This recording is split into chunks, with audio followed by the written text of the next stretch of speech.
ADG crime को सुन रहे थे आप। इस बड़ी कामयाबी पर बातचीत कर रहे थे। बढ़ रहे हैं आगे। डीडवाना का नावा शहर नमक उत्पादन के लिए देश भर में मशहूर है।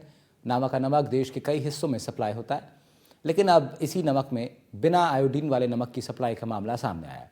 जिला प्रशासन को शिकायत मिली। शिकायत में कहा गया नावा के नमक में तय मानकों के मुताबिक आयोडीन नहीं मिलाने की बात कही गई है।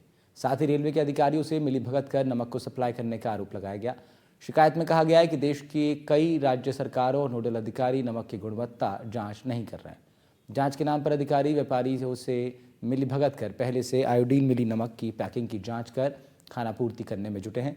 वहीं सरकारी नमक उपक्रम सांबर सॉल्ट के अधिकारी साल में 2 बार चेकिंग के नाम पर कागजी खानापूर्ति कर रहे हैं। हालांकि रेलवे की शिकायत के बाद FSSAI ने नमक की जांच की है। जांच में नमक फेल हो गया। रेलवे ने व्यापारियों पर भारी भरकम जुर्माना लगा दिया है, लेकिन उसके बाद नमक व्यापारियों ने मिलीभगत कर बिना आयोडीन वाले D श्रेणी के नमक की मालगाड़ी में लोडिंग शुरू करा दी। उधर अब शिकायत पर जिला प्रशासन ने जांच के आदेश दे दिए हैं। मामले में CMHO ने कहा है कि नमक के सैंपल रिफाइनरियों के लिए गए हैं। सैंपल की रिपोर्ट आने पर कार्रवाई होगी। दूसरी ओर नावा रिफाइनरी एसोसिएशन के अध्यक्ष ने सभी आरोपों से इंकार कर दिया। नावा से श्री हितेश जैन हैं, उन्होंने एक परिवार दिया है। इनका परिवार पहले भी हमारे पास ऑनलाइन आ चुका है।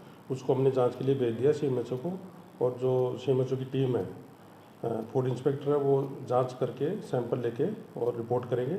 और दूसरी बात इनकी ये थी कि भाई जो ह्यूमन कंजप्शन का जो नमक है वो इंडस्ट्रियल कंजप्शन का बता के रेलवे में लोड किया जाए, तो उसकी भी जाँच करवा लेंगे। सभी रिफाइनरियों में उत्तम गुणवत्ता का नमक बनाया जाता है और उनके अंदर निश्चित मात्रा के अंदर आयोडीन मिलाई जाती है, और वो समय समय पर चेक भी होती है। FSSAI के ऑफिसर्स आते हैं, उनका सैंपल उठाते हैं, और जो भी रिजल्ट आते हैं उन पर जो भी कार्रवाई होती है वो होती है।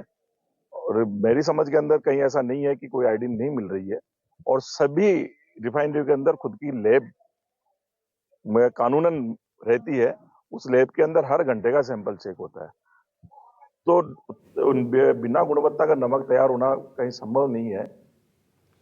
ज़हीर अब्बास उस्मानी हमारे सहयोगी हमारे साथ जुड़ रहे हैं, उनका रुख कर लेते हैं। ज़हीर, क्या कुछ खबर है, क्या अपडेट है? जी देखिए, इस मामले को लेकर के अब जिला प्रशासन जो है वो गंभीर हो गया है। जिला प्रशासन को एक परिवार मिला था, एक शिकायत मिली थी, जिसके बाद जिला प्रशासन ने एक कमेटी का गठन किया है और CMHO को इस पूरे मामले की जांच के आदेश दिए हैं। आरोप ये लगाया गया है शिकायत में कि जो नावा का जो उत्पादित नमक है उसमें रिफाइनरियों द्वारा आयोडीन नहीं मिलाया जा रहा, और बिना आयोडीन के ही ये नमक जो है वो देश के अन्य राज्यों में सप्लाई किया जा रहा है।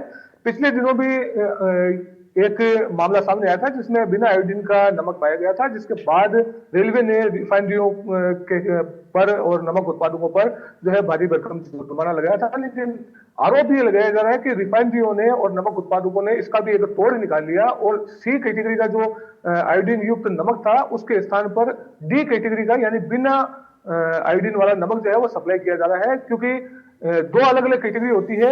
आयोडीन वाले नमक की कैटेगरी अलग होती है, C कैटेगरी में होता है, जबकि बिना आयोडीन नमक वाला जो वो D कैटेगरी का होता है वो नमक सप्लाई किया जा रहा है, और रेलवे भी इसको नहीं रोक पा रहा क्योंकि वो कैटेगरी अलग हो गई।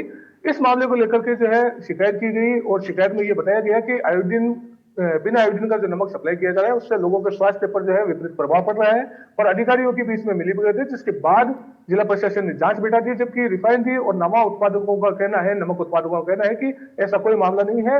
निर्धारित मात्रा में जो सरकार के नियम होते हैं उसके अनुसार ही आयोडीन मिलाया जा रहा है। तो अब देखना होगा जिला प्रशासन की जांच कैसे होती है, क्या इसमें निकल करके सामने आता है। जी शुक्रिया ज़हीर, आपका तमाम जानकारी के लिए। ज़हीर अब्बास उस्मानी रिपोर्ट कर रहे थे डीडवाना से आई इस खबर पर।